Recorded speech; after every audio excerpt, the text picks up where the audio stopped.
Bon, alors nous sommes maintenant rendus à l'exercice numéro 15 du premier cours. On regarde ici la pièce doit être faite dans le système impérial. Donc ici, je vais aller modifier mes unités pour pouces, livres, secondes. Je vais ensuite aller ouvrir le petit module d'esquisse et aller choisir le plan de face. Ici, il y aurait plusieurs façons de faire le dessin. Je vais vous montrer la technique la plus rapide. Donc moi, ce que je remarque ici, c'est la géométrie se répète 4 fois. Donc, plutôt que de dessiner tout au complet, je vais seulement dessiner le quart de la pièce et ensuite, je vais faire une répétition circulaire. Donc, moi, je regarde ici, ça c'est un arc de cercle, ça c'est un arc de cercle, un arc de cercle, les ronds. Les ronds, c'est assez simple à dessiner. On ne dessinera pas le quart de l'arc de cercle pour le répéter ensuite. On va juste faire les ronds à la fin. Donc, je vais me concentrer sur faire la section qui est ici. Je vais me créer une ligne de construction. Suivi d'une deuxième ligne ici. Je vais m'assurer que mes contraintes sont là. Horizontale, verticale. Parfait. Le premier arc de cercle mesure 6 pouces de diamètre. Donc, je vais ajouter un cercle de 6 pouces de diamètre. L'autre arc de cercle ici a 4 pouces. Je vais rajouter un cercle plutôt de 4 pouces. Et ensuite, ici, j'ai une ligne qui est décalée de 0,75 et une ligne qui est décalée de 0,75. On a une option dans SolidWorks qui s'appelle décaler les entités. En anglais, ça s'appelle offset. Ce que ça nous permet de faire, c'est prendre une ligne puis la copier un peu plus loin. Donc, si je choisis la ligne qui est là et que je lui dis que je veux un espacement de 0,75, je vais créer ma ligne 0,75 pouces plus loin. Je vais recommencer, décaler les entités. Je veux que cette ligne-là soit décalée. Je peux inverser la direction. Je peux mettre des deux côtés. Puis, je peux donner aussi des particularités à la ligne d'origine. Je pourrais lui dire qu'elle sera, exemple, la géométrie de base va être en ligne de construction ou que la géométrie décalée va être en ligne de construction. Mais pour moi, ici, je veux une ligne pleine. Donc, je fais mon premier décalage. Je fais la même chose en bas ici, avec la ligne de construction. Puis après, je vais générer la forme. Donc, je vais aller utiliser l'outil d'ajustement. L'outil d'ajustement le plus pratique, c'est ajustement intelligent. Il va prédire qu'est-ce qu'il doit faire. Donc, le segment qui est ici, il est délimité par la ligne ici et la ligne qui est là. C'est la limite. Donc, si je passe avec ma souris, j'appuie sur le bouton gauche de la souris, puis quand je passe sur la ligne, voyez-vous, il va couper le segment jusqu'à ce qu'il se rende à une limite. Même chose pour en haut. Je vais mettre à découper ma forme. Voyez-vous? Je vais aussi découper la forme qui est ici. Les entrées qui sont là. Et voilà. Et là, voyez-vous, je me retrouve avec la forme qui est ici. Là, si vous remarquez, ça ici, c'est pas un vrai arc de cercle. C'est la ligne d'attache pour la cote. Si je me déplace, là, voyez-vous, c'est la cote du cercle.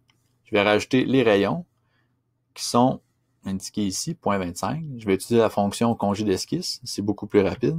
0,25. Je peux faire une multisélection. Je fais OK. Il va me créer 4 congés. Et si je modifie cette cote, 0,35, et vous, elles sont tous unies ensemble. L'échelle a automatiquement ajouté des contraintes égales entre chacun des rayons. Pour la suite, je vais faire ce qui s'appelle une répétition circulaire d'esquisse. Je vais devoir choisir le centre autour duquel mon esquisse va tourner. Puis ensuite, je vais choisir les entités. Je peux aller choisir les segments. Il va me faire une prévisualisation finale. Puis là, il y a différentes options. Ici, je peux dire, j'aimerais ça en avoir 8 espacés de 15 degrés. Voyez-vous, il va m'en faire plusieurs. Espacement constant. Bon, ben là, il va mettre le même espace en chaque. Idéalement, moi, je vais en prendre 4 sur 360 degrés. Je vais faire OK. Ah là là, un problème est survenu. Quand on fait la répétition, le logiciel va créer des contraintes automatiques pour être sûr que à la fin, mon esquisse soit totalement contrainte. Quand on fait une répétition circulaire ou linéaire ou une symétrie, ça arrive parfois que le logiciel ajoute un petit peu trop de cotes. Des fois, la réponse est assez évidente. Comme là, on regarde le point 75 en rouge qui veut me dire qu'il y a un conflit. Je me dis, je vais essayer de les enlever. Ça ne fonctionne pas. Je suis pris au piège. Je suis dans un examen, je ne sais pas quoi faire. Et ici, en bas, si vous regardez, je vais double-cliquer sur aucune solution trouvée, puis je vais ouvrir l'outil de diagnostic. Je vais faire le diagnostic de mon esquisse et il va me donner des suggestions de corrections à faire pour réduire le nombre de contraintes et ainsi me permettre d'avoir une esquisse qui est totalement contrainte. Voyez-vous ici, il y avait une coïncidence de trop. Quand il a créé la répétition, le logiciel crée une coïncidence automatique au centre pour les répétitions. Il y en avait déjà une parce que ici, c'était déjà contraint.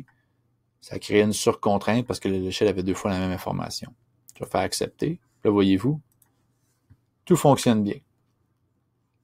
Ensuite, je peux venir terminer avec mes 2 cercles au centre. Premier, deuxième cercle. Les dimensions sont de, on cherche la valeur, 2.75, 3.25.